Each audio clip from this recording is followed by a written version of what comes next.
one matters so much. Yes. Because year one is your Jordan crossing. It's the season where faith stops being an idea and becomes obedience. It's where vision becomes visible, where prayers become people, where calling becomes commitment. Year one is where you learn whether this was just excitement or truly the hand of God. Come on. It's where the church moves forward from dreaming to declaration.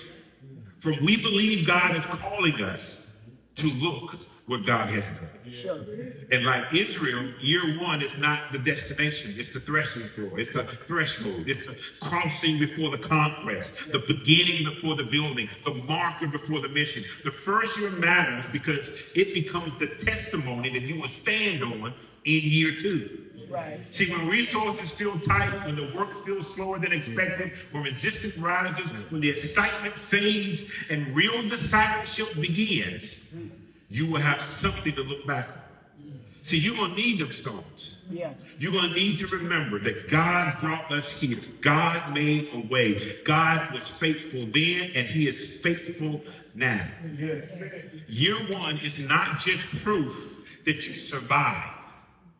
It is evidence that God has sustained.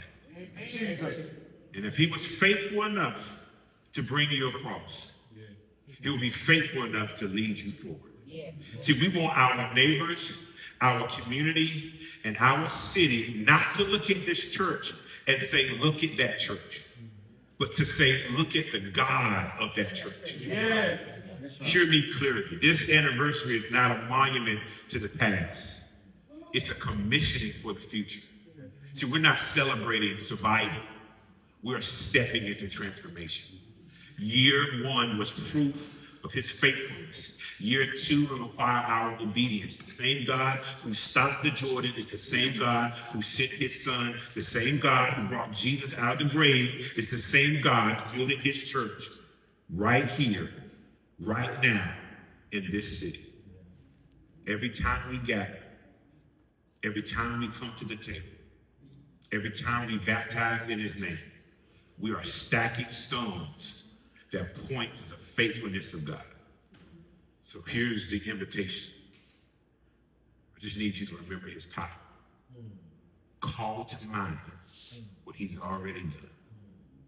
When you're on your way to chemotherapy treatment, calling your church to make sure they're good. Remember his power. Come on. When you are encouraging others while burying your mind.